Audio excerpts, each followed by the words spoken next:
Ma femme m'a trompé lors d'un atelier d'écriture estivale, et s'est moquée de moi avec son amant. Alors, j'ai engagé un détective privé, j'ai fait transférer mon emploi, et j'ai disparu à l'autre bout du pays avant même qu'elle ne rentre. J'ai surpris ma femme en train de me tromper à son atelier d'écriture d'été. J'ai donc engagé un privé, j'ai obtenu des preuves irréfutables, et j'ai disparu sans laisser de traces avant son retour. Je m'appelle Marcus, mais mes potes m'appellent Marc, et jamais Marquis. Il y a toujours un ivrogne agaçant, ou un ignorant qui essaie de se montrer trop familier, et qui m'appelle Marquis. Alors Marquis, que fais-tu dans la vie, demande-t-il généralement. Je réponds toujours avec une expression impassible. Je crée ce petit gadget génial que les flics peuvent utiliser à 12 mètres de distance, pour repérer les personnes ivres. Ils ont même commencé à les attacher au radar de vitesse en ville. Cela les fait généralement taire assez vite. Mais au cas où vous ne l'auriez pas encore deviné, ce gadget n'est pas réel.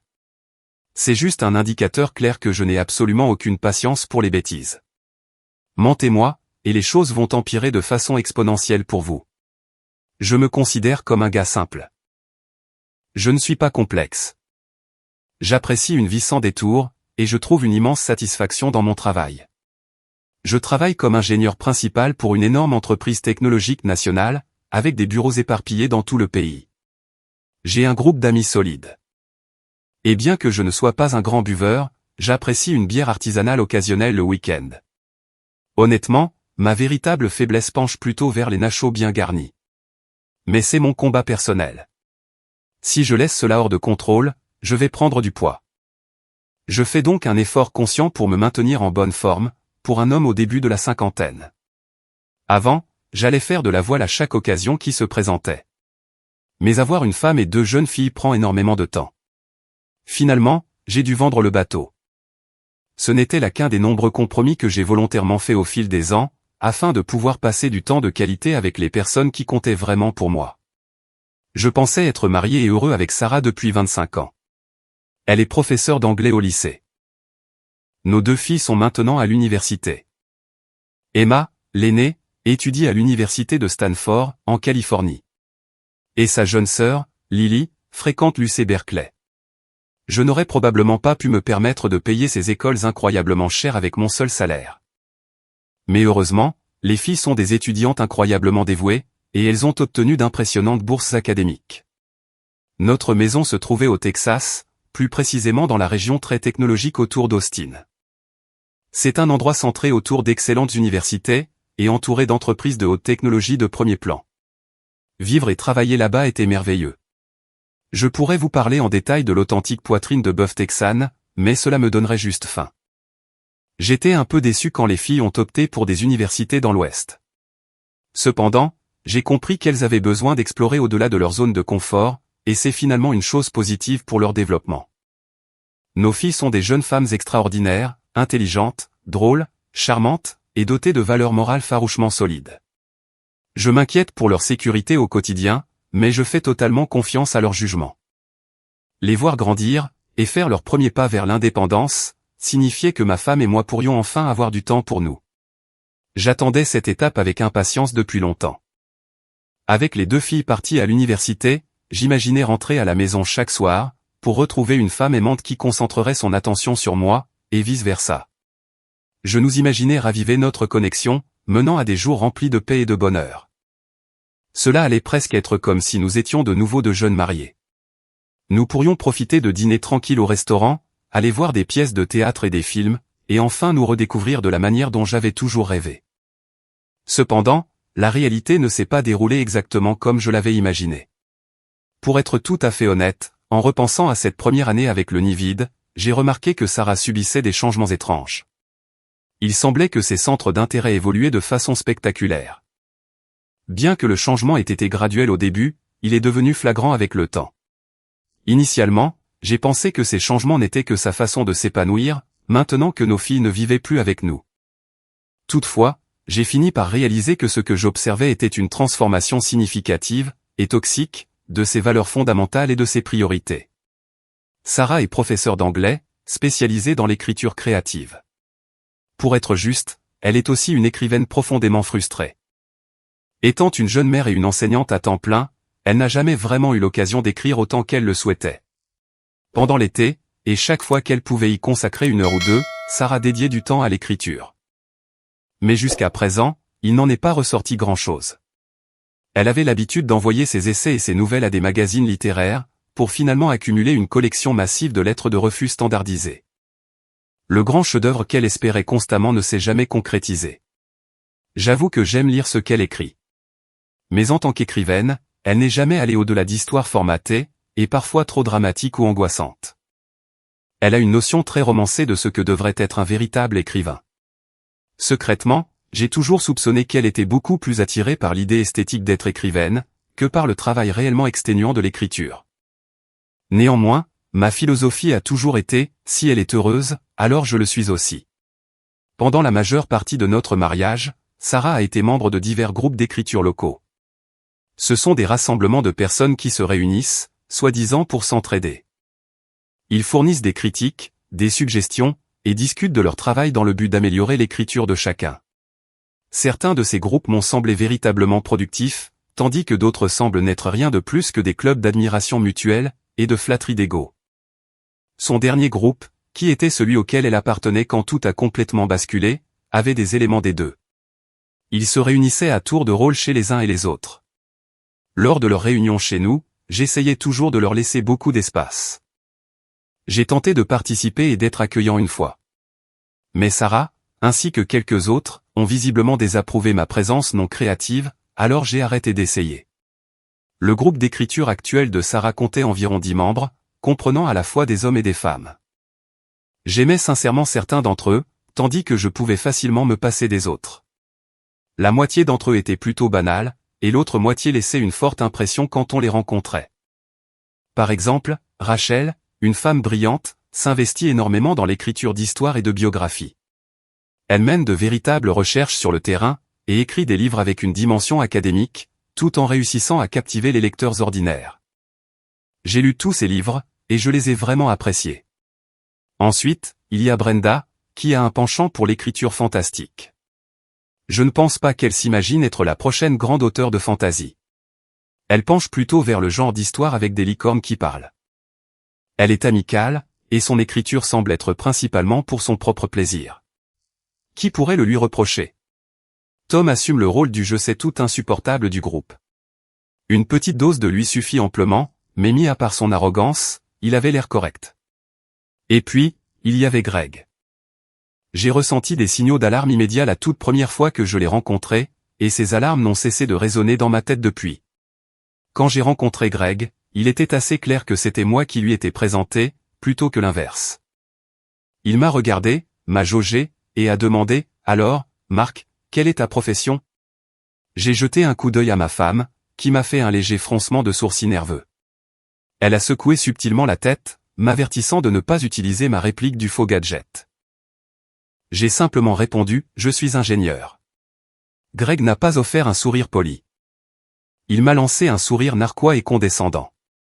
J'ai mentionné plutôt que j'avais renoncé à essayer de m'intégrer à leur groupe.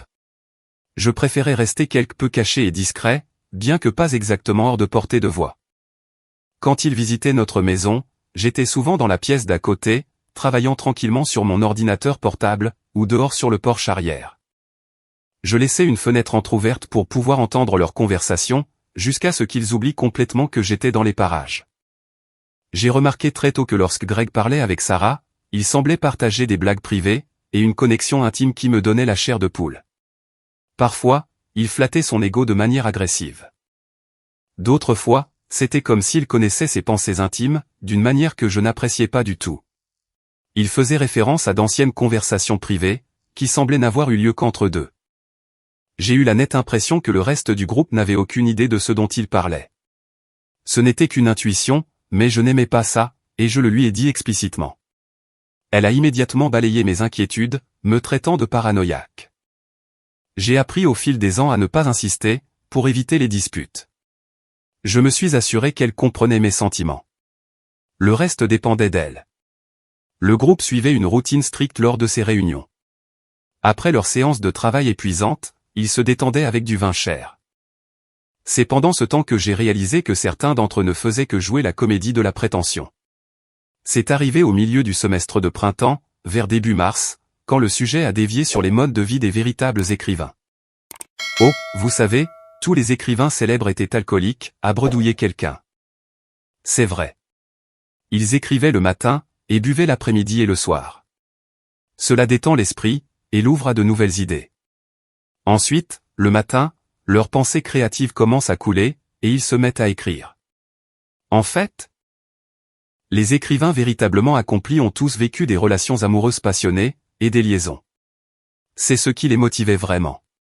C'est de là que vient l'émotion brute. C'était Greg qui parlait, sa voix dégoulinante de fausse arrogance intellectuelle. Merci pour le partage, Greg. Je commence à comprendre ton point de vue, est intervenu quelqu'un d'autre. C'est à ce moment-là que les mots de Sarah m'ont frappé, comme un coup de poing physique dans l'estomac. Oh, absolument, a dit ma femme, d'une voix haletante.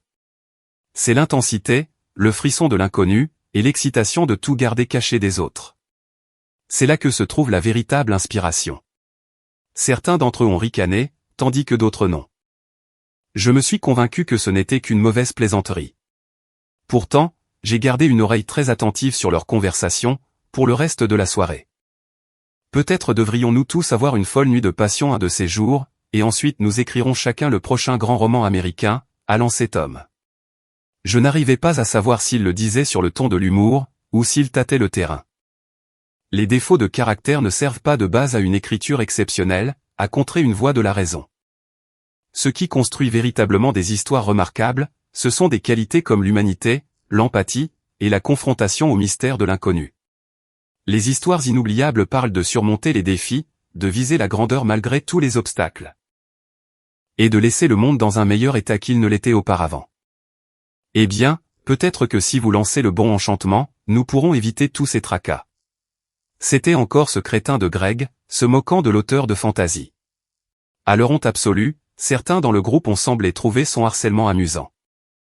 Je ne suis pas si sûr que Brenda ait apprécié, et j'avais le fort pressentiment que Rachel non plus. Ils ont continué à parler des habitudes de consommation d'alcool des écrivains, et de leur liaison, et j'ai continué à écouter aux portes sans révéler ma présence. Puis, j'ai saisi une partie très intrigante de leur conversation. Quelqu'un d'autre prévoit-il de postuler pour l'atelier d'écriture du Colorado cet été? C'était Greg qui parlait une fois de plus. Oh, j'ai déjà soumis ma candidature. Je croise les doigts pour qu'il m'accepte. 6 semaines, juste à écrire et à discuter avec d'autres écrivains. Cela pourrait vraiment changer les choses pour moi. C'était Sarah, et c'était la toute première fois que j'en entendais parler. Greg a tout de suite rebondi là-dessus. Je suis sûr qu'ils t'accepteront, Sarah. Ton écriture s'est tellement améliorée l'année dernière. Je crois que tu seras admise. J'ai postulé aussi, bien que je ne sois pas aussi certain d'être pris. Mon radar interne de détection de mensonges était à son maximum. Sérieusement, Greg, depuis quand es-tu devenu si modeste? Je n'aimais pas du tout ce que j'entendais. Mais à ce stade, je tenais toujours profondément à ma femme, et je lui faisais aveuglément confiance. Quand on est marié depuis aussi longtemps que nous, la confiance est fondamentale. On ne se demande pas immédiatement, est-elle en train de préparer un mauvais coup? La pensée vous traverse à peine l'esprit.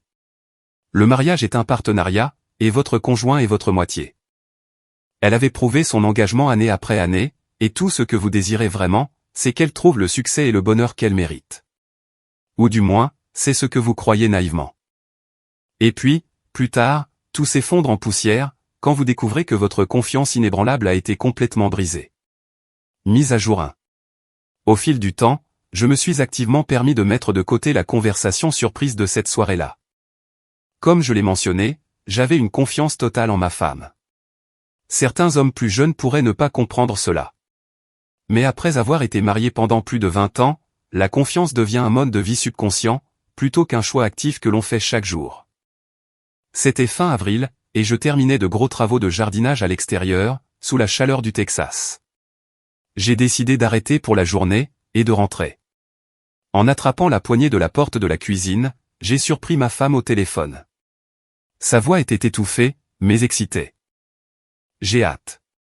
6 semaines entières sans aucune responsabilité, aucun engagement, et absolument personne qui n'attend mon retour. Je me suis redressé à cette dernière partie. Je me suis figé sur place, la main planant au-dessus de la poignée, et j'ai écouté. Absolument.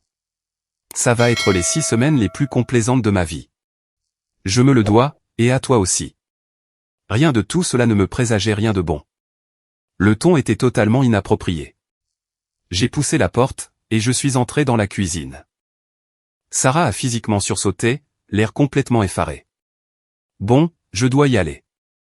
Marc est là, et je dois commencer à préparer le dîner, a-t-elle dit rapidement, raccrochant le téléphone sans attendre de réponse. C'était qui au téléphone, ai-je demandé, gardant une voix neutre. Oh, juste Rachel. Nous parlions de la fin du semestre scolaire qui approche. Mon œil, oui, ai-je pensé. Je voulais désespérément l'interroger sur le champ, concernant certaines choses qu'elle avait dites. En particulier cette partie incroyablement accablante, sur le fait que personne n'attendait son retour. Mais j'ai senti que la vérité risquait d'être extrêmement rare ce soir. Mon humeur s'est assombrie instantanément, mais j'ai fait un effort massif pour la dissimuler sur le moment. Plus tard dans la soirée, après le dîner, le coup de grâce est finalement tombé. Marc, tu ne vas pas croire la nouvelle fantastique que j'ai reçue aujourd'hui. Tu te souviens de cet atelier d'écriture au Colorado pour lequel j'avais postulé? Non. Allez. Tu fais à peine attention à moi, ai-je plaisanté sèchement. Pour être honnête, j'avais déjà entendu parler de cet atelier, mais c'était exclusivement parce que je l'avais surprise en train d'en discuter ce soir-là, il y a plus d'un mois. Je ne me souviens pas que tu en aies parlé. Si, je l'ai fait.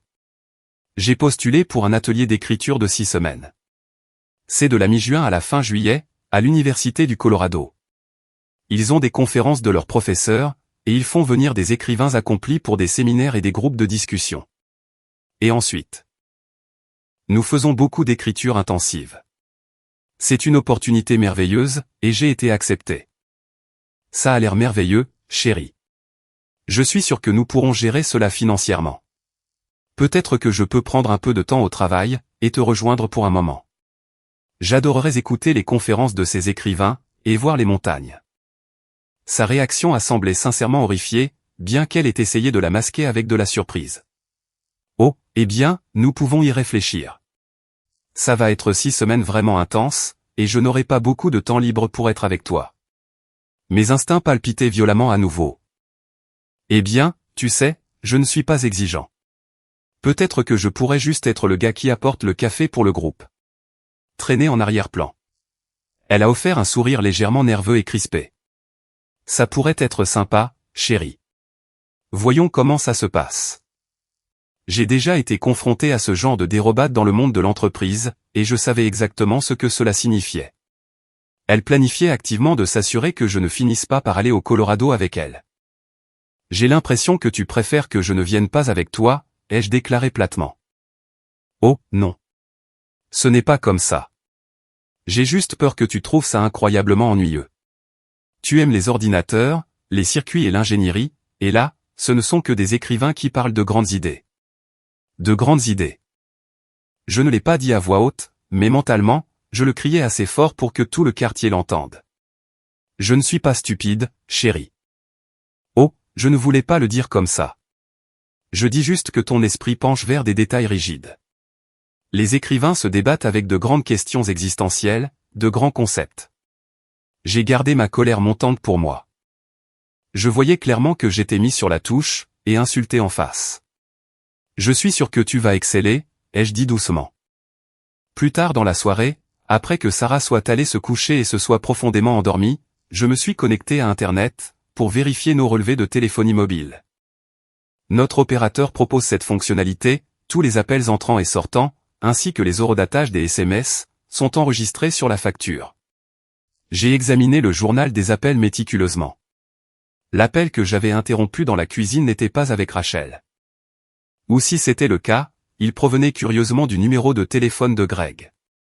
C'est étonnant de voir à quelle vitesse la confiance peut tomber en poussière, après un quart de siècle de mariage. Surtout quand vous surprenez votre femme en train de vous mentir en face, et que vous découvrez qu'elle fait secrètement des plans pour vous exclure de sa vie. Des semaines ont passé, et elle semblait entièrement consumée par les discussions sur l'atelier à venir. J'ai tenté à plusieurs reprises de discuter avec désinvolture de l'idée de l'accompagner, ou de lui rendre visite à un moment donné. Mais elle a rejeté l'idée de manière agressive à chaque fois. Puis, elle a changé de tactique, passant de la rationalisation à la manipulation pure et simple. Marc, j'ai la nouvelle la plus excitante, a-t-elle annoncé un soir. J'ai pris pour toi et David 2 billets pour un camp de pêche exclusif en Alaska, fin juin. Tu peux emmener David, et vous pourrez tous les deux profiter de la pêche à ces saumons géants dont tu parles toujours. C'était assez cher, mais je voulais t'exprimer ma profonde gratitude. Pour ta compréhension concernant l'atelier d'écriture.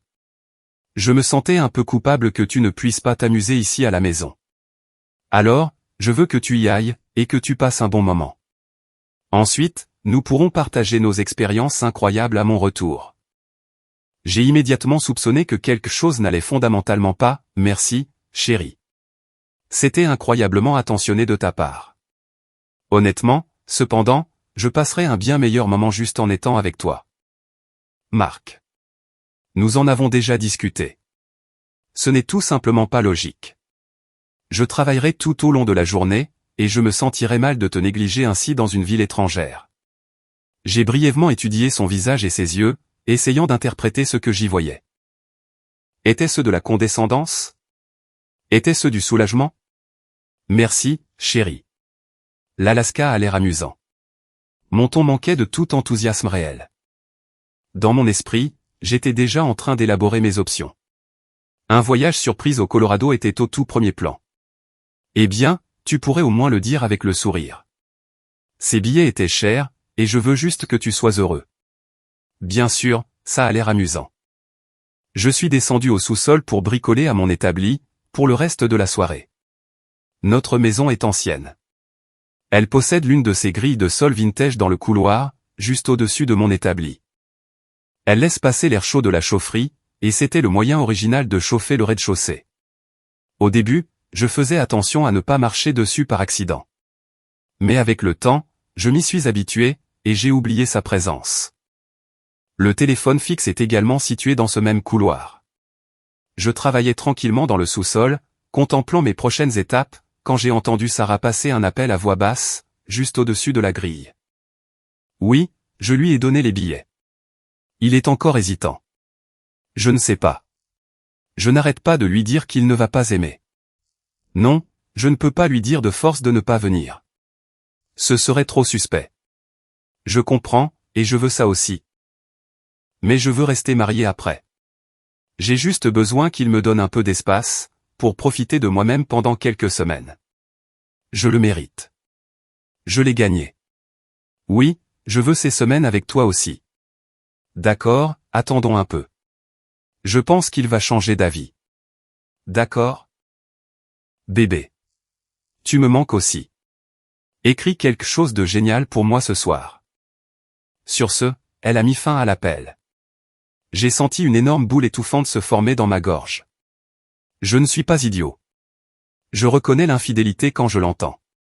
Soit Sarah était déjà dans une liaison physique totale, soit elle en planifiait fortement une. Tout ce qui était en deçà de cela l'obligerait quand même à fournir une montagne d'explications, sur le fait d'appeler un autre homme, bébé. Il m'a fallu 20 minutes, assis dans le sous-sol sombre, pour rassembler mes pensées fracturées. Mais je savais que pour l'instant, je devais devenir exactement le genre de menteur que j'ai toujours détesté. Du moins pour le moment, j'avais besoin de garder mes véritables intentions complètement cachées, jusqu'à ce que je trouve un plan infaillible. J'ai appelé vers l'étage, projetant mon ton de mari affectueux et ignorant le plus convaincant. Sarah, je vais voir David, pour lui annoncer la bonne nouvelle concernant l'Alaska. Oh, c'est génial, chérie. Profitant, a-t-elle répondu joyeusement. Et juste comme ça, j'ai franchi la porte du sous-sol, plongeant dans la nuit humide du Texas.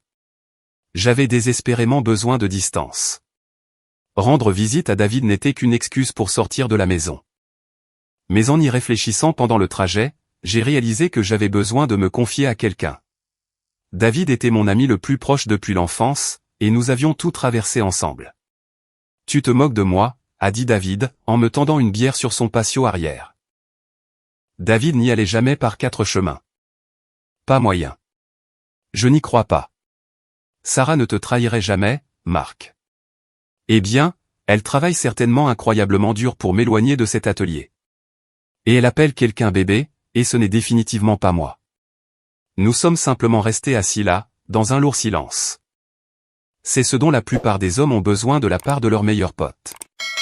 Juste s'asseoir ensemble, partager la douleur atroce, sans exiger de solutions immédiates. Tu dois avoir une conversation directe avec elle à ce sujet, Marc. Tu ne peux pas passer les 2 prochains mois à supposer le pire absolu, sans connaître la vérité. Et qu'est-ce qu'elle va dire, Dave?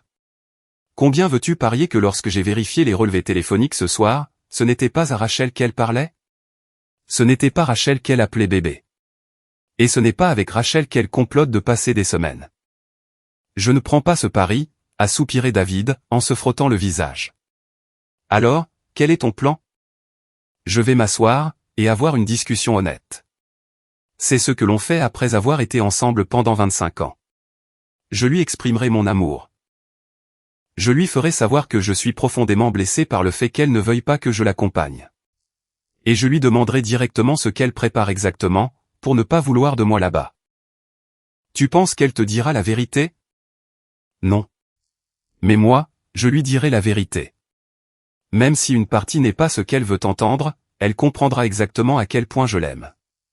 Elle saura sans l'ombre d'un doute que me tromper mettrait instantanément fin à notre relation. Et ensuite?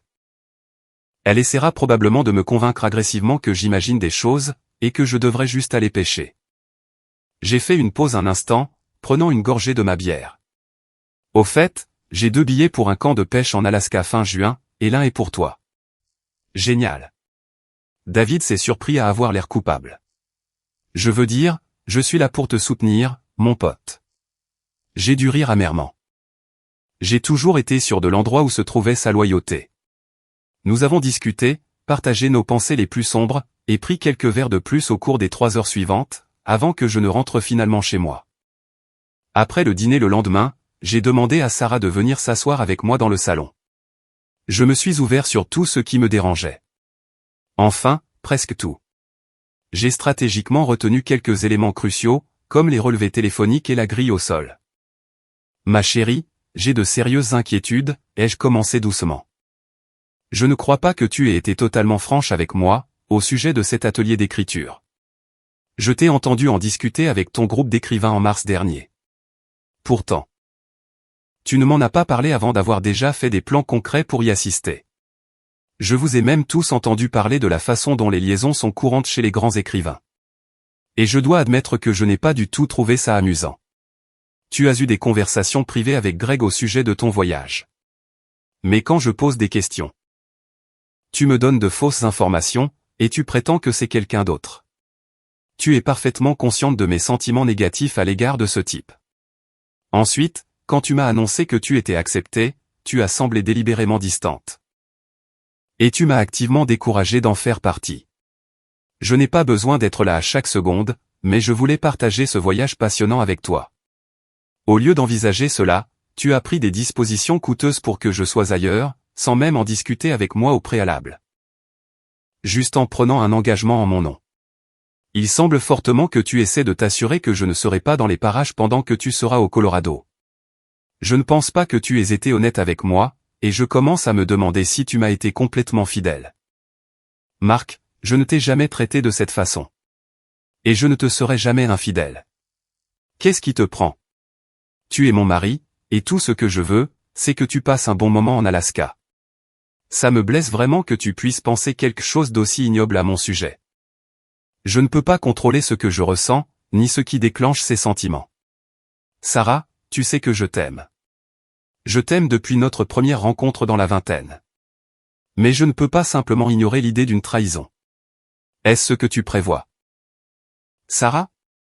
Cet atelier d'écriture est-il censé être ton évasion secrète de notre mariage? Mise à jour 2. Ce fut la fin absolue de notre conversation. Plus de mots compréhensifs ou affectueux. Elle a explosé en cris défensifs. Et pour le reste de la nuit, ce fut soit des cris vicieux, soit un silence glacial de sa part. Et pour la semaine suivante, le silence a été total. Elle utilisait activement le traitement par le silence comme une arme psychologique pour me forcer à reculer, essayant de me pousser à me soumettre, et à m'excuser d'avoir insulté son honneur. Cependant, cela n'a pas fonctionné. En fait, cela n'a fait que renforcer mes convictions. Mais j'ai réalisé que je ne faisais aucun progrès stratégique de cette façon. Alors, finalement, je lui ai tactiquement laissé croire qu'elle avait réussi. Si elle prévoyait vraiment de me tromper, je ne pouvais pas faire grand-chose pour l'en empêcher physiquement. La conversation téléphonique que j'avais surprise suggérait même qu'elle avait peut-être déjà franchi des limites physiques. Finalement, je me suis excusé, et je l'ai remerciée pour le voyage en Alaska, mais mon humeur interne est restée sombre et hyper focalisée. Une fois qu'elle a obtenu ce qu'elle voulait, c'est-à-dire ma soumission, elle a rapidement changé de comportement.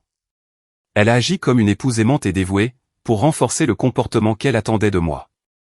C'était exactement comme si elle avait appuyé sur un interrupteur, et cela n'a fait qu'accentuer mon extrême suspicion. Je reconnais une manipulation digne d'un manuel scolaire quand j'en fais les frais. L'atelier d'écriture du Colorado se trouvait à environ 1600 km, et je ne connaissais personne dans cet état. Alors, j'ai discrètement demandé à un collègue de confiance qui l'avait consulté, lorsqu'il soupçonnait sa propre femme de le tromper quelques années auparavant. J'ai suivi ses conseils, et le détective privé qu'il m'a recommandé avait des contacts basés au Colorado. Je les ai contactés, et j'ai payé une lourde provision pour leur assistance. L'emplacement de l'atelier était très avantageux, car il se déroulait sur le campus d'une immense université d'État. Les agents du détective privé ne pouvaient pas participer au programme d'écriture lui-même, mais ils pouvaient se déplacer sans problème sur le campus animé, et observer les salles et les bâtiments selon les besoins. Les participants à l'atelier allaient dîner dans les cafétérias du campus, visiter les bars locaux, et séjourner dans un grand dortoir un peu plus ancien, aux côtés d'autres étudiants d'été. Cela offrait une occasion parfaite pour une surveillance complètement discrète. Certains de ces étudiants d'été allaient en fait travailler pour moi, équipés d'appareils d'enregistrement de pointe. Alors que l'année scolaire touchait à sa fin, nos filles ont décidé de rester dans leurs universités respectives en Californie pour l'été, afin de travailler dans des laboratoires de recherche prestigieux avec leurs professeurs. Cela signifiait que nous étions toujours seuls à la maison. J'ai fait un effort concerté pour jouer le rôle du mari inconscient et aimant. Je l'ai invitée à des dîners romantiques que je préparais à la maison, et je l'ai emmenée voir divers spectacles. Elle semblait vraiment apprécier tout cela, et une partie de moi a bêtement commencé à croire que je faisais des progrès. Cependant, chaque fois que je lui exprimais mon amour profond, je ressentais une attitude dédaigneuse du type « je sais », de sa part. Lentement, les horribles pièces du puzzle se sont parfaitement mises en place. Ce n'était pas qu'elle avait nécessairement cessé de m'aimer. Elle m'avait simplement pris totalement pour acquis. J'étais familier, fiable, et son éternel filet de sécurité. Elle se sentait tout à fait assurée de pouvoir partir, chercher une excitation sauvage, faire une pause temporaire dans notre mariage avec son petit garçon écrivain, tout en sachant que je l'attendrais patiemment comme un chien fidèle à son retour.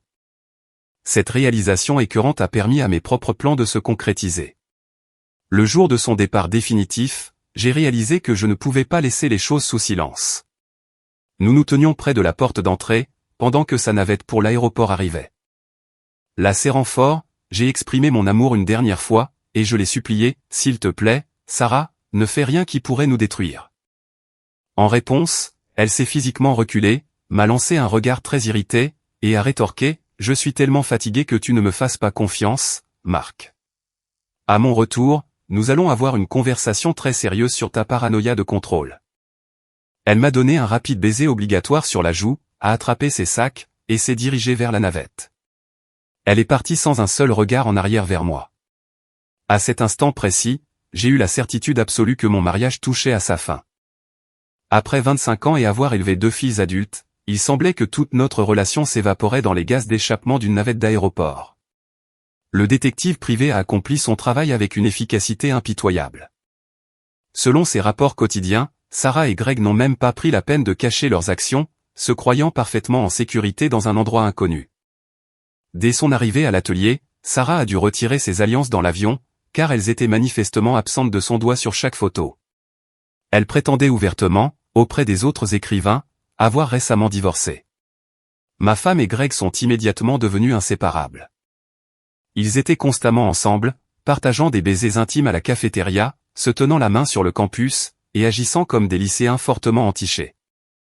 Mon détective privé a ingénieusement placé une petite caméra vidéo activée par le mouvement, dans le couloir du dortoir où ils séjournaient. Bien que Sarah et Greg aient chacun eu leur propre chambre individuelle attribuée, ils n'en utilisaient qu'une seule. Parfois, ils utilisaient sa chambre, parfois la sienne. Mais toujours, sans exception, ils passaient des nuits entières ensemble. J'étais déjà pleinement conscient de ce qui se tramait dans ces chambres de dortoir partagées. Pourtant, mon détective privé et son équipe hautement qualifiée se sont donné beaucoup de mal pour fournir une confirmation absolue et irréfutable. Un soir, avant même la tombée de la nuit, ma femme et Greg se sont retirés tôt dans sa chambre. Deux agents, ressemblant exactement à des étudiants typiques révisant dans le couloir, se sont assis contre le mur, près de sa porte. Ils ont discrètement glissé une caméra miniature fisheye, attachée à un fil flexible, sous l'interstice de la porte. Cet appareil a capturé une vidéo cristalline de 20 minutes de Greg et de ma femme en pleine action. La qualité vidéo était étonnamment en haute définition, et lorsqu'il a terminé, il était d'une évidence flagrante qu'il n'avait utilisé aucune protection. Ce fut la goutte d'eau finale et dévastatrice pour moi. Le manque de respect était astronomique. Ma décision était gravée dans le marbre. J'en avais complètement fini avec ce mariage. Tout ce que l'équipe de détectives a découvert par la suite, n'était que des munitions supplémentaires pour consolider ma position. Mon détective privé me tenait régulièrement au courant. Mais après cette première semaine, son destin était clair, et mon choix était fait. Dès les premiers jours de son atelier de 6 semaines, j'ai utilisé mon temps seul pour mettre mon plan directeur à exécution. Mon but était de devenir une présence évanescente, presque comme un fantôme. Quand elle reviendrait, j'aurais complètement disparu, et il n'y aurait absolument aucun retour en arrière possible. Plus de mensonges, plus d'ultimatums, plus de longues discussions larmoyantes, d'explications, de justifications, ou de tentatives pathétiques de thérapie de couple pour arranger les choses. Il n'y aurait que la froide et dure réalité du divorce. Mon mariage avait violemment pris fin. L'amour ne s'estompe pas du jour au lendemain. Mais que diable est l'amour sans une confiance fondamentale ? Un avenir ne peut exister avec une femme chroniquement infidèle qui se moque de vous dans votre dos. Certains hommes en colère sur Internet pourraient soutenir que ma solution était faible.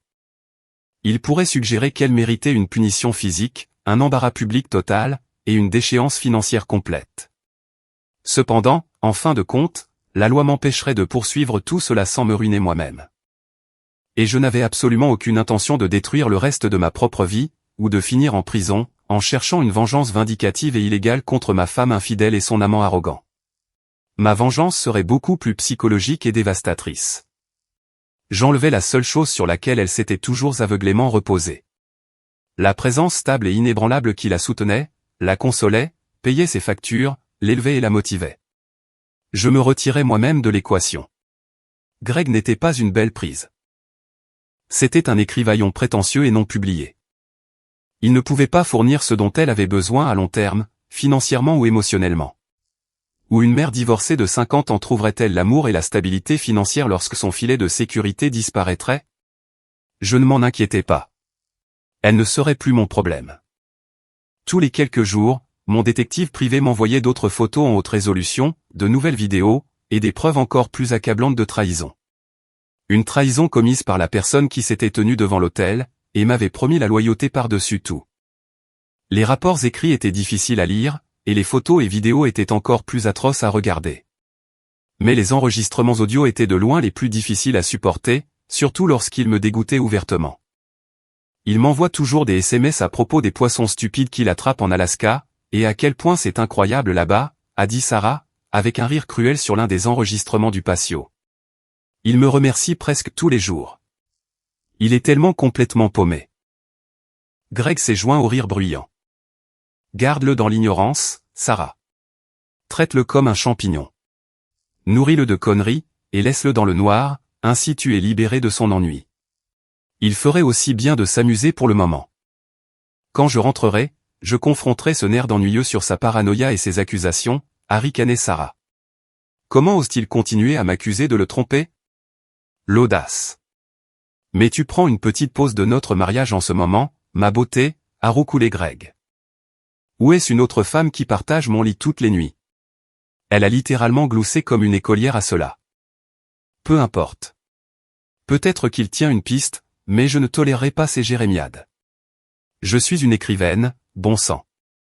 Et il me retient, avec ses circuits et son jargon informatique, ses millimètres et ses micro-machins chouettes. Qu'est-ce qu'un ingénieur comprend aux grandes idées ? Mise à jour 3. J'ai réfléchi à diverses tactiques de vengeance. J'ai réalisé qu'aucune de ces options explosives ne me satisferait vraiment, tant que ma vie resterait légalement et physiquement liée à la sienne. Une seule option subsistait. J'ai donc commencé le processus minutieux, consistant à prendre complètement mes distances avec elle. J'ai eu une conversation à huis clos, hautement confidentielle, avec mon patron régional pour tout lui expliquer. Il s'est montré profondément compréhensif, ayant lui-même traversé un divorce dévastateur il n'y a pas si longtemps. Il a tiré de sérieuses ficelles, et a organisé un transfert permanent et immédiat pour moi, vers le bureau de notre entreprise dans le nord-ouest du Pacifique, à Seattle, dans l'État de Washington. J'ai trouvé l'idée incroyablement séduisante. Je connaissais déjà les personnes de cette succursale.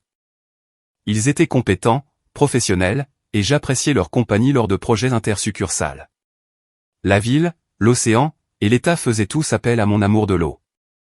J'ai planifié avec des déménageurs professionnels, pour transporter exactement la moitié des meubles, et toutes mes affaires personnelles, dans le nord-ouest du Pacifique. Je me suis assuré que mon SUV était entièrement révisé, et en parfait état pour l'immense voyage à travers le pays. Ensuite, j'ai consulté un avocat spécialisé en divorce de premier plan, pour amorcer la séparation absolue de nos vies. En ce qui concerne les questions financières, Sarah avait sa propre assurance d'enseignante, et un compte de retraite de l'État. J'ai impitoyablement retiré son nom de tous mes actifs personnels, investissements, et polices d'assurance vie, faisant de mes 2 filles les seuls bénéficiaires. J'ai signé un acte de renonciation pour la maison, la lui accordant légalement et entièrement, en échange d'un accord contraignant de pension alimentaire nulle. Elle garderait sa voiture, mais devrait désormais s'occuper de sa propre assurance. J'avais prévu de clôturer les comptes bancaires conjoints, et d'annuler les cartes de crédit conjointes plus près de la fin, gardant mes intentions parfaitement discrètes. À partir de ce moment, je me suis concentré sur le renforcement de ma froide détermination. Ce que je veux dire, c'est ceci. J'ai délibérément tenté de l'appeler à quelques reprises, pour me renseigner sur l'avancement de l'atelier, et pour lui exprimer mon amour indéfectible. Je croyais que le fait d'entendre ces mensonges flagrants et joyeux renforcerait ma conviction que mes actions radicales étaient totalement justifiées. Elle ne m'a pas déçu. En moins de 2 minutes, elle a répondu avec un faux enthousiasme, a déclaré sa profonde affection pour moi, puis s'est immédiatement dépêchée de raccrocher, prétendant qu'elle était en retard pour un dîner de groupe. Mon détective privé m'a informé par la suite que Greg était juste à côté d'elle pendant cet appel, échangeant des regards complices, et faisant des gestes moqueurs dans son dos. Ce qui n'a fait qu'affirmer violemment ma décision. Il devenait d'une évidence aveuglante qu'elle traitait l'intégralité de notre mariage comme une blague. Par la suite, j'ai choisi de communiquer avec elle exclusivement par le biais de brefs SMS au lieu d'appels téléphoniques, car je n'étais pas tout à fait sûr de pouvoir contenir mes émotions bouillonnantes au téléphone. Je lui envoyais par SMS de fausses mises à jour, concernant des voyages de pêche réussis en Alaska. Mais en vérité, j'avais envoyé David et sa femme faire ces sorties coûteuses. Ils se sont absolument éclatés. David a fait un choix judicieux concernant son épouse. Je leur ai rendu une visite d'adieu sincère avant mon départ, et ils ont promis de prendre l'avion pour venir me voir à Seattle une fois que je serai installé. Alors que son atelier de 6 semaines touchait finalement à sa fin, j'ai conclu mes dernières tâches dévastatrices. Un ami agent immobilier m'a donné un panneau générique, à vendre, à placer bien en vue dans la cour avant. Je ne pouvais pas réellement vendre la maison sans son consentement, d'autant plus que je lui avais déjà légalement transféré l'entière propriété, mais elle ignorait complètement ce détail. Lorsqu'elle rentrerait chez elle, ce panneau serait la toute première chose qu'elle remarquerait, en garant sa voiture dans l'allée. J'ai changé toutes les serrures des portes extérieures de la maison, pour la faire ressembler instantanément moins à une résidence accueillante, et plus à une forteresse dont elle était exclue. J'ai méticuleusement sélectionné certaines photos en haute définition de son voyage, y compris des images explicites et indéniables, tirées de la vidéo prise sous la porte de Greg. J'ai compilé une copie épaisse du rapport détaillé et quotidien du détective privé. J'ai laissé tout cela soigneusement disposé au centre de la table de la salle à manger, pour m'assurer qu'elle sache immédiatement que ses actions répugnantes avaient été complètement découvertes. La plupart de mes affaires avaient déjà été emballées et déplacées par les déménageurs.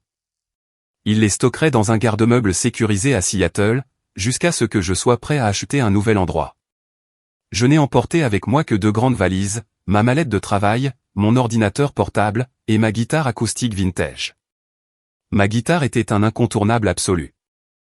Je ne pouvais pas confier quelque chose d'aussi précieux et fragile aux déménageurs. Alors que Greg pouvait être fortement impliqué avec ma femme, je chérissais profondément ma guitare.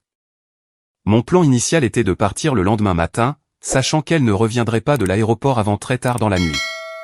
Ainsi, je serais parti depuis longtemps lorsqu'elle arriverait dans une maison vide et verrouillée. Cependant, j'ai eu un changement d'avis soudain la nuit précédente. Je voulais qu'elle ressente immédiatement la panique et la douleur pure, pendant qu'elle était encore coincée au Colorado, afin qu'elle ne puisse qu'attendre et s'inquiéter à l'agonie jusqu'à son vol de retour. Je lui ai envoyé un email contenant 3 photos soigneusement choisies d'elle et de Greg, accompagnées des mots « Je divorce. Je divorce.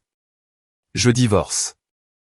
J'ai opté pour une photo où ils étaient presque intimes sur la piste de danse d'un bar local, montrant clairement que sa main gauche ne portait pas ses bagues de fiançailles et de mariage.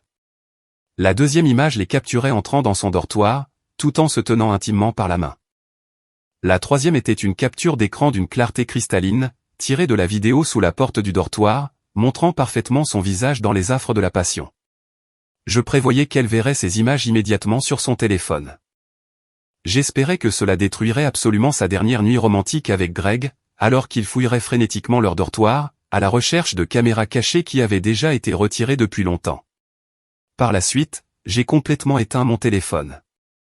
Quitter la maison qui avait été notre foyer familial pendant d'innombrables années fut un mélange chaotique de douleurs profondes, d'incertitudes terrifiantes, et d'une liberté nouvelle et enivrante.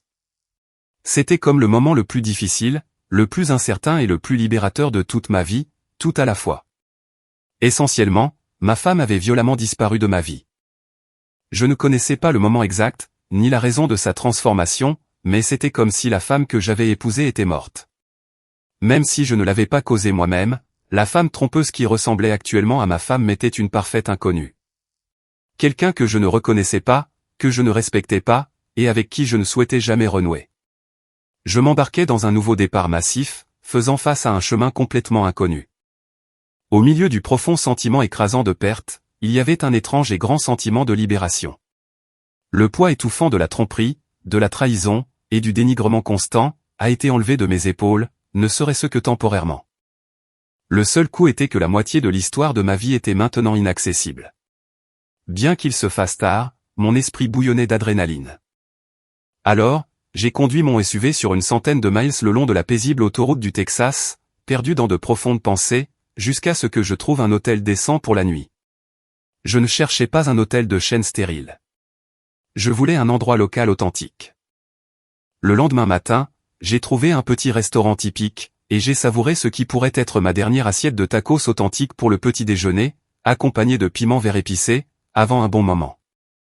Alors que je savourais ce repas, mes pensées ont changé, et j'ai commencé à reconsidérer profondément mon voyage vers Seattle. Cela marquait le début absolu de mon nouveau départ, et j'avais un énorme trajet à travers le pays devant moi.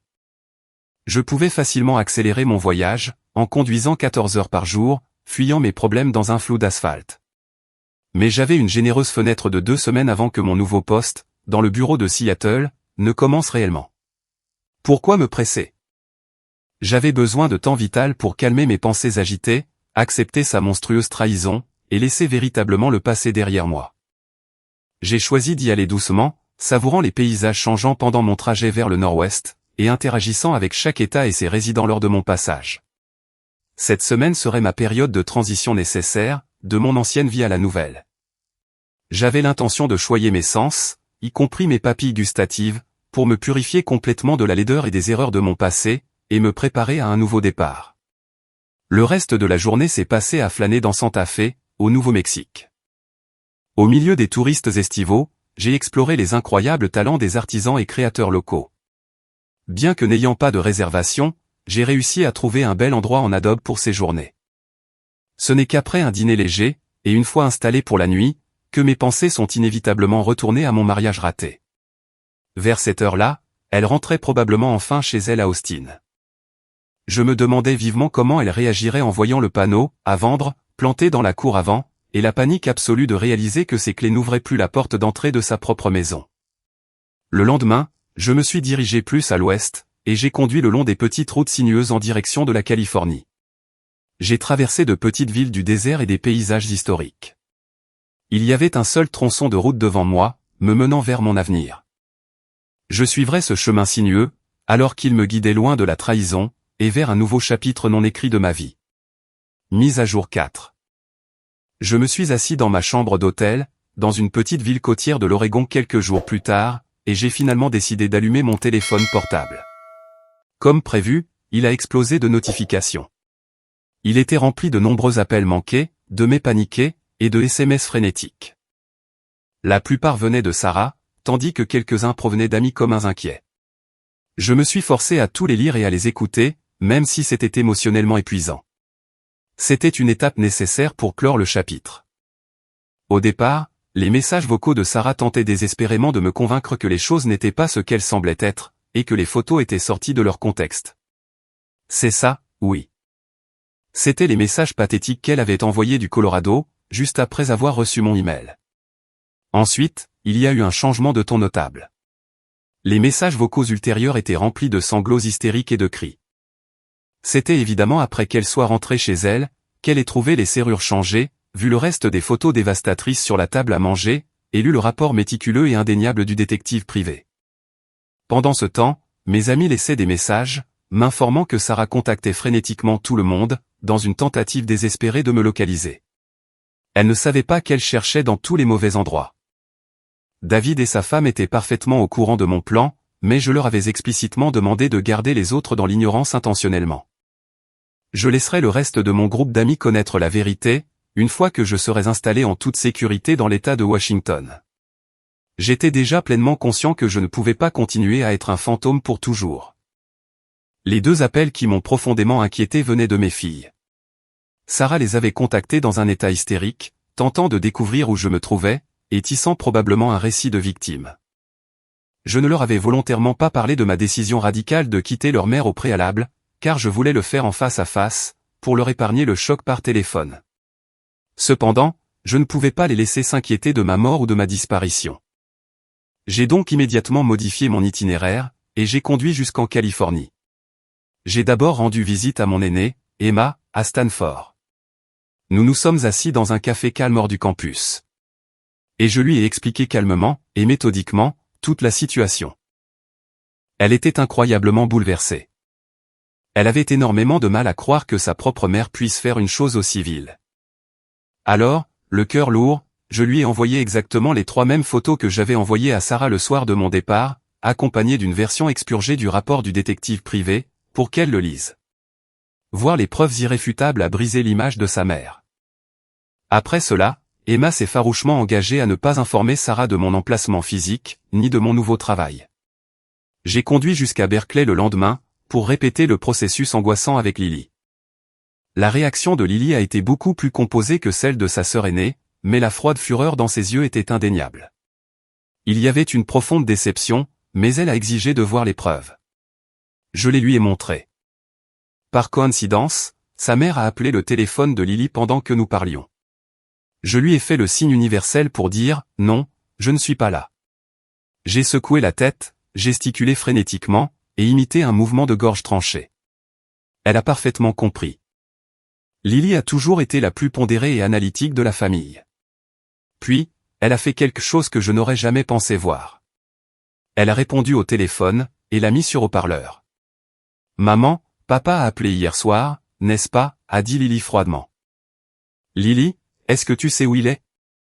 Il a changé les serrures. Il est devenu fou, » a sangloté Sarah à travers le haut-parleur. « Est-ce vrai, maman ? Es-tu devenue une femme qui trompe son mari de 25 ans, et qui ment à ce sujet ? T'impliquer intimement avec d'autres hommes, pendant que papa travaillait pour subvenir à nos besoins. » J'étais complètement déconcerté. Je voulais la gronder pour avoir parlé à sa mère avec un tel manque de respect flagrant. Mais en même temps, je ne pouvais absolument pas nier la vérité légitime de ces mots tranchants. « Lily, tu ne comprends pas. C'est compliqué. Le mariage est... » « Tu m'as bien entendu, maman ?» l'a interrompu Lily, la voix comme de la glace. « Tu as passé 6 semaines à t'impliquer intimement avec quelqu'un d'autre, pendant que papa était seul à la maison, à te faire confiance. Est-ce que ça valait le coup, maman ? Est-ce que ça valait la peine de perdre tout ton mariage, et ta famille, pour une pathétique amourette d'atelier ? Ouah, ma fille a une façon assez brutale de manier les mots. Note pour plus tard, ne jamais se mettre à dos Lily. Il n'y avait pas grand-chose de plus à discuter. Sarah était principalement en larmes, hystérique, tentant d'offrir des excuses pathétiques sur la recherche de sa muse. Mais ma fille ne gobait pas une seule once de tout cela, et lui a raccroché au nez. Plus tard dans la soirée, j'ai emmené Lily et ses amis d'université dans un incroyable restaurant thaïlandais près du campus. Tout comme sa sœur, Lily avait choisi ses amis judicieusement. Le dîner fut une affaire incroyablement agréable et solidaire. Ils savaient tout ce qui se passait, et se sont ralliés autour d'elle. Il y avait un autre appel manqué que je devais retourner, mon avocat. Il m'a joyeusement informé que Sarah avait officiellement reçu les papiers du divorce ce matin-là. Maintenant, elle savait que j'étais absolument sérieux. Il a également partagé une excellente nouvelle. La femme de Greg, dans son état d'origine, avait reçu anonymement un ensemble complet et non censuré de photos, vidéos et enregistrements audio de son atelier de 6 semaines. Ce fut une énorme dose de karma instantané, pour l'arrogant Greg. J'ai quitté la Californie, et je me suis retrouvé à conduire vers le nord, à travers le magnifique nord-ouest du Pacifique. Mon attention s'était entièrement détournée de ma future ex-femme, pour se porter sur mes incroyables filles. Elles devenaient des jeunes femmes fortes, pleines de principes et inébranlables, et je ne pouvais pas être plus fier d'elles. J'ai alors réalisé qu'elles allaient naviguer dans ce divorce désordonné, bien mieux que je ne l'avais jamais anticipé. En entrant dans l'État de Washington, je n'étais pas encore tout à fait prêt à affronter la réalité immédiate, pour commencer ma nouvelle vie d'entreprise. J'ai donc tourné vers l'Est, et j'ai conduit en direction du Mont Rainier. J'ai emprunté une route panoramique qui montait sur l'immense montagne. Debout là, contemplant la vaste étendue des forêts de pins en contrebas, sentant les vents glaciaux et mordants qui semblaient si déplacés en cette fin d'été, j'ai enfin ressenti une profonde renaissance en moi. J'étais seul, oui. Mais enfin, je me tenais droit. J'avais traversé une transformation massive et douloureuse, laissant derrière moi les défis étouffants et les regrets de mon ancienne vie. Et maintenant, j'étais pleinement prêt à embrasser le nouveau chapitre, et tout son potentiel infini. Je me tenais sur les hauteurs, prêt à m'embarquer dans un nouveau voyage. Tout ce que je désirais se trouvait devant moi. Le lendemain matin, j'ai commandé une énorme assiette de pancakes, garnie de vrai sirop local. Me sentant reposé, plein d'énergie et impatient, je suis remonté dans mon SUV, et j'ai finalement conduit jusqu'à Seattle. Je suis arrivé au milieu de l'après-midi, alors j'ai décidé de contacter mon nouveau patron, Richard, pour lui faire savoir que j'étais arrivé sain et sauf. Je connaissais déjà environ la moitié du personnel du bureau, grâce à des projets à distance précédents, et j'ai reçu un accueil incroyablement chaleureux. C'était profondément rassurant. Ce furent les premiers visages authentiquement joyeux et sans complications que j'avais rencontrés depuis une semaine. Richard a rassemblé le bureau pour de rapides présentations. J'ai eu droit à une visite du lieu de travail. Mais pas avant que tout le monde ne se mette d'accord sur l'endroit où nous irions tous dîner, pour célébrer mon arrivée. J'ai supposé que ce serait un restaurant de fruits de mer chic du centre-ville, mais à mon agréable surprise, nous nous sommes retrouvés chez Richard, à faire griller des steaks massifs, et à profiter de tous les accompagnements. Ils se sont naturellement enquis de mon histoire. Que faisait un ingénieur principal du Texas, déracinant soudainement toute sa vie établie, pour déménager dans la pluvieuse Seattle à ce stade de sa carrière? Alors, j'ai partagé mon histoire. J'ai omis les détails trop graphiques, mais j'ai fourni suffisamment d'éléments sur la trahison, pour qu'ils comprennent pleinement la gravité de la situation. J'ai conclu par une petite requête humble, je pourrais devenir un peu irascible, ou renfermé, au cours des prochaines semaines. Ce n'est pas du tout mon comportement habituel, mais j'ai une quantité massive de traumatismes à digérer. J'espère que si je me comporte mal, ou si je semble distant, vous me le ferez remarquer, et me direz de me calmer. J'aurais bien besoin de quelques recadrages en douceur, et d'un peu d'indulgence de temps en temps. De façon inattendue, chaque femme présente m'a serré fort dans ses bras, et m'a donné un baiser compatissant sur la joue. Pendant ce temps, chaque homme a passé un bras ferme et solidaire autour de mes épaules. Nous sommes là pour toi, Marc. C'est ta famille, maintenant. C'est tout ce qu'ils ont dit, et c'était exactement tout ce dont j'avais besoin d'entendre. Plus tard dans la nuit, alors que je m'installais dans mon appartement d'entreprise temporaire, j'ai de nouveau allumé mon téléphone portable. Mes 2 filles m'avaient envoyé des textos pleins d'amour et de soutien. Elles avaient dû partager mon numéro avec leurs amis, car j'avais reçu environ 10 textos supplémentaires de jeunes hommes et femmes, qui appréciaient les dîners, et voulaient que je sache qu'ils seraient là pour mes filles sur le campus. ces jeunes sont vraiment formidables. Un certain nombre de mes amis texans continuaient à me contacter. J'ai donc pris la décision de me connecter enfin avec eux tous, et de leur expliquer la situation exacte pour qu'ils cessent de s'inquiéter. Je n'ai pas révélé mon emplacement exact à Seattle, cela viendrait plus tard. Je leur ai simplement dit exactement pourquoi j'étais parti. Malgré leur réticence initiale à croire que Sarah était capable d'une telle chose, je leur ai envoyé exactement les 3 mêmes photos que j'avais envoyées à elle. Et je les ai informés que j'avais des preuves vidéo encore plus accablantes, s'ils avaient besoin d'être davantage convaincus. J'y ai brièvement réfléchi, mais honnêtement, je n'ai pas pu trouver une seule raison logique de la protéger des retombées radioactives de ses propres choix. J'avais essayé de sauver le mariage, et ça n'avait pas marché. Alors, que l'horrible vérité éclate en temps voulu. J'ai reçu des messages immédiats d'amour, de choc et de soutien de la part de chacun d'eux, et je leur ai assuré que je resterais en contact étroit. J'ai parcouru les autres SMS de Sarah, et j'ai écouté les derniers appels manqués. Finalement, réalisant qu'elle était complètement acculée et que sa réputation était en lambeaux, elle a craché le morceau et a avoué sur un message vocal. Bien que ses aveux aient été bizarrement mêlés à d'étranges accès de colère narcissique, elle a réussi à me blâmer d'une manière ou d'une autre pour ses actes, et pour tout ce qui s'était passé. Eh bien, c'est tout simplement ridicule. Je lui ai envoyé un bref SMS disant que je l'appellerais le lendemain, vers midi. Il fallait bien que cela arrive tôt ou tard, pour discuter de la logistique juridique.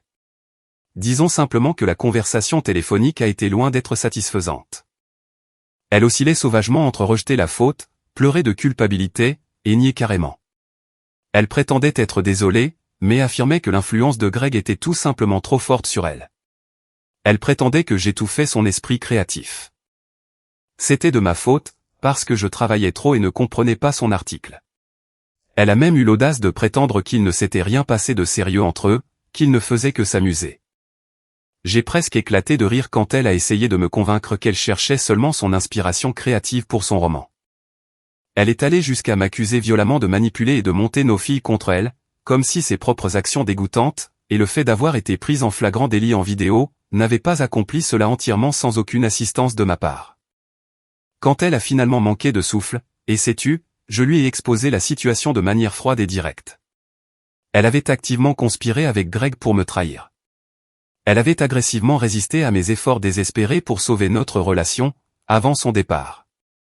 Elle a commis la trahison ultime plusieurs fois par jour pendant 6 semaines, et maintenant elle faisait face à des conséquences absolues et inflexibles. Je ne me souciais plus de ses justifications. Quand j'ai raccroché, elle pleurait encore, et plaidait sa cause pathétique. J'en avais fini pour de bon avec elle. Il n'y avait pas de retour en arrière. J'en savais trop. J'ai rapidement trouvé un appartement simple, mais très confortable, de 2 chambres. Il se trouvait dans un bâtiment historique plus ancien, idéalement situé près du bureau de Seattle. Je me suis dit que je pourrais profiter de l'exercice quotidien en allant au travail à pied, et j'ai d'abord considéré cela comme un arrangement temporaire, jusqu'à ce que le divorce soit prononcé. Mais ma perspective a rapidement changé. Vivre simplement dans la ville animée, éviter les responsabilités interminables d'entretien supplémentaires qui accompagnent la possession d'une grande maison de banlieue, et avoir la liberté de faire ce que je voulais, tout cela me semblait être un plan phénoménal. Ensuite, je me suis dit, pourquoi s'arrêter là? Je pourrais acheter un bateau, le garder amarré dans le port de Puget Sound, et cela pourrait être ma retraite du week-end. Le temps que je règle tout cela, c'était le début de l'automne. Au départ, je pensais mener une vie de moine solitaire ici, mais ça ne s'est pas du tout passé comme ça. En fait, je passe infiniment plus de temps de qualité avec mes filles maintenant, que lorsque je vivais au Texas. Elles prennent l'avion pour un week-end tous les mois, amenant souvent leurs amis d'université avec elles. Pendant ces 48 heures, mon appartement bourdonne d'activités juvéniles, et je leur offre généralement à tous d'énormes dîners de fruits de mer. Une fois qu'elles sont parties, j'ai envie de calme, même si elles me manquent à la seconde où elles partent pour l'aéroport. Étonnamment, quelques-uns de mes plus vieux amis du Texas ont déjà pris l'avion pour venir me rendre visite, et le reste prévoit de venir quand le temps se réchauffera. Je vis seul, mais je ne me sens pas le moins du monde seul. Je me suis fait d'incroyables nouveaux amis au travail, et lors de mes aventures du week-end. La communauté locale de la voile est vivante et inclusive, et j'ai même rencontré quelques femmes très intrigantes et intelligentes. Cependant, je resterai strictement respectueux et sage, jusqu'à ce que les papiers du divorce soient finalisés à 100% par le juge. Même si le divorce sera très bientôt officiel, Sarah continue de me contacter pathétiquement par email. Elle ne se repent jamais vraiment, et préfère constamment minimiser toute la situation. Tout ce qu'elle dit, c'est « tout le monde le fait, Marc ». Ça ne voulait rien dire de réel. Mais ça veut dire quelque chose. L'intimité a un poids immense, et la tromperie calculée, les mensonges en face, et la manipulation cruelle comptent encore plus. J'ai pensé à lui expliquer ce concept de base de décence humaine, mais les gens comme elle changent rarement, et je ne vois plus l'intérêt de gaspiller ma salive. Pour dire la vérité, ma vie n'est pas encore totalement séparée de la sienne. Avec 2 filles et de nombreux amis communs, un détachement complet et total est improbable. Néanmoins, avec plus de 3000 km entre nous, je ne vis plus avec la douleur quotidienne et étouffante du rejet et de la trahison. Elle avait l'habitude d'être le centre absolu de ma vie, jusqu'à ce que je ne sois plus dans la sienne. Maintenant, je trace mon propre chemin, et je crée mon propre avenir brillant. Plusieurs résultats incroyablement positifs ont émergé de cette situation cauchemardesque. Pour commencer, j'aime sincèrement vivre ici, dans le nord-ouest du Pacifique. Je traverse actuellement mon premier véritable hiver à Seattle, ce qui est un peu un choc en venant du Texas, mais si d'autres peuvent supporter la pluie, je le peux aussi. L'obscurité précoce de cette région rend en fait les rassemblements à l'intérieur des pubs locaux plus chaleureux et lumineux. J'ai commencé à chercher activement un voilier, et j'ai trouvé une belle marina, avec des amarrages pas trop loin de la ville. J'attends le printemps avec impatience, quand je pourrai travailler à épicer des cordages, appliquer du vernis frais, et retourner sur l'eau où est ma place. Les restaurants de fruits de mer locaux sont extraordinaires, les micro-brasseries sont fantastiques, et les gens sont incroyablement authentiques et terre à terre. Il y a une scène musicale locale dynamique, et je découvre constamment de nouvelles surprises dans la ville. Je crois vraiment que la vie va se dérouler exceptionnellement bien pour moi, après tout. Mon cœur est-il complètement guéri? Pas encore. 25 ans, c'est un énorme morceau de vie à pleurer. Mais le temps a sa façon inévitable de guérir les blessures, et je suis follement confiant dans la vie meilleure et sans drame qui m'attend. Oh, et comme note annexe hilarante, j'ai entendu dire par la rumeur que la femme de Greg s'était avérée être tout aussi démodée et impitoyable que moi. Après avoir reçu le colis du détective privé contenant des vidéos et des photos, elle l'a immédiatement mis à la porte de leur maison, a changé les serrures, et a impitoyablement divorcé de lui. Il a perdu la moitié de ses actifs, et sa situation de vie confortable. Ce qui est encore plus doux, c'est que malgré leurs grandes idées, et leur intense inspiration artistique tirée de leur petite liaison, Sarah et Greg sont toujours complètement non publiés.